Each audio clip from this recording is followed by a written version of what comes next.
너두미 여러분 안녕하세요. 두철이의 쇼킹 스토리에 오신 걸 환영합니다. 이번 시간 키워드는 늑대인간 미하일 포프코프. 지난 시간 61명을 살해한 알렉산더 피추시킨에 대해서 이야기 드렸지만 뛰는 놈이에 나는 놈이 있다고 피추시킨보다 더 미치광이 녀석이라 할 수 있는 미하일 포프코프에 대해서 알려드리겠습니다. 러시아의 작은 도시 잉가르스크. 1992년 이 도시에는 사람들 사이에서 이상한 소문이 돌기 시작합니다. 마치 화성살인 사건처럼 여성들이 실종되고 살해되어 발견된다는 끔찍한 소문이 퍼집니다. 그런데 이건 소문이 아니라 사실이었습니다. 1992년 엄마를 마중 나간 19살 소녀는 기차역에 나타난 지 2시간이 지나 싸늘한 죽음으로 발견됩니다. 그 후 계속되는 여성들의 죽음. 그렇습니다. 그 여성들을 죽인 사람이 바로 포프코프입니다. 그의 살인은 아주 잔인했습니다. 여성들을 성범죄를 저지르고 목을 조른 후 칼, 도끼, 전동 드릴로 시체를 훼손하는 등 아주 끔찍하게 살해를 했습니다.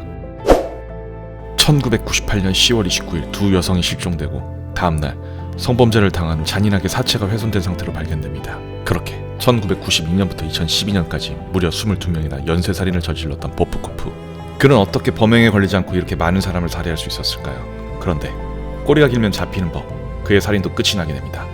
1998년 1월 28일 머리에 심한 부상을 입고 병원에 이송된 그녀. 기적적으로 살아나 수술로 회복했는데요. 그녀가 진술합니다. 범인은 경찰이었다고. 그렇습니다. 범인은 경찰이었던 경위 미하일 포프코프였던 것이었습니다. 영화 더번 콜렉트에서처럼 경찰이 연쇄살인범이었던 것이었습니다. 그의 범행 방법은 경찰 신분을 이용해 늦은 밤 여성에게 접근해서 집에 데려다 주겠다면서 유인한 후 성범죄를 저지른 뒤 시신을 훼손하고 유기를 합니다. 한국의 희대의 살인마 강호순처럼 말입니다. 그런데 더욱 놀라운 사실은 그가 그 사건을 직접 현장 지휘를 했다는 것입니다. 당연히 모든 사건들을 은폐하고 조작했던 포프코프였습니다. 그가 안 잡혔던 이유도 바로 이것 때문이었습니다. 자신감이 붙은 포프코프는 더욱더 미치광이 살인마가 됩니다. 그의 잔인함은 더해갔습니다.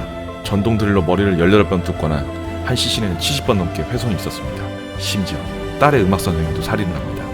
그는 또 경찰 배지를 살인 장소에 놓고 왔다는 걸 알고 다시 돌아가 죽은 줄 알았던 여성이 숨이 붙어있자 삽으로 살해를 합니다. 그는 왜 이 같은 범행을 저질렀을까요?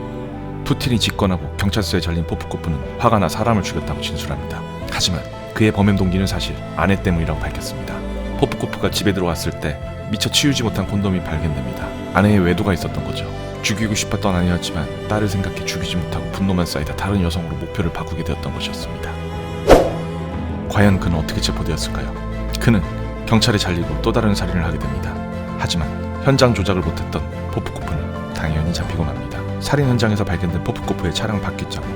경찰은 일대의 모든 지프 차량을 조사합니다. 또 유골에서 나온 DNA도 검사합니다. 결국 포프코프임을 밝혀지고 체포되게 됩니다. 그는 2015년 22명을 살해한 혐의로 무기징역을 받게 됩니다. 그는 재판장에서 끔찍한 말을 합니다.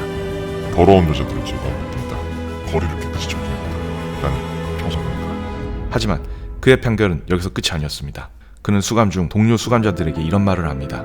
22명이 아닌 50명이 넘는 사람을 더 죽였다고 말합니다. 경찰은 그 말을 토대로 수사를 다시 진행합니다. 결국 포프코프가 말했던 이야기는 사실로 판결됩니다. 그의 진술로 현장을 조사한 결과 피해자들의 유골들이 발견되기 시작합니다. 무려 56번의 유골이 모습을 드러냅니다. 그는 총 78명을 살해했던 것이었습니다. 이건 러시아 희대의 살인마 치카틸로가 가진 53명의 살인 기록을 넘어선, 그리고 피추시킨이 가진 61명의 기록을 넘어선 러시아 최악의 살인마의 기록이 되었습니다. 2018년 12월 10일 두 번째 유죄 판결을 받고 무기징역을 선고받습니다. 그는 러시아 최대의 흉악범 수용소 검은 돌고래 교도소로 이송됩니다. 그런데 더욱더 놀라운 사실이 밝혀집니다. 2020년 7월 암수살인을 이야기한 포프코프 2명을 더 죽였다는 이야기를 합니다. 자신의 고향에 2명이 더 죽었다고. 그는 마치 휴가를 가듯 고향에 가서 현장 검증을 합니다. 러시아는 사실 1999년부터 사형제도를 폐지하고 무기징역을 가장 큰 형벌로 내세우고 있습니다. 사실 그는 무기징역이란 방패를 통해 모든 사람들을 기만하며 보내고 있다는 사실에 충격일 수밖에 없습니다. 과연 무기징역만이 답일까? 그런 고민을 해보며 두철의 쇼킹 스토리 여기서 마무리 짓겠습니다.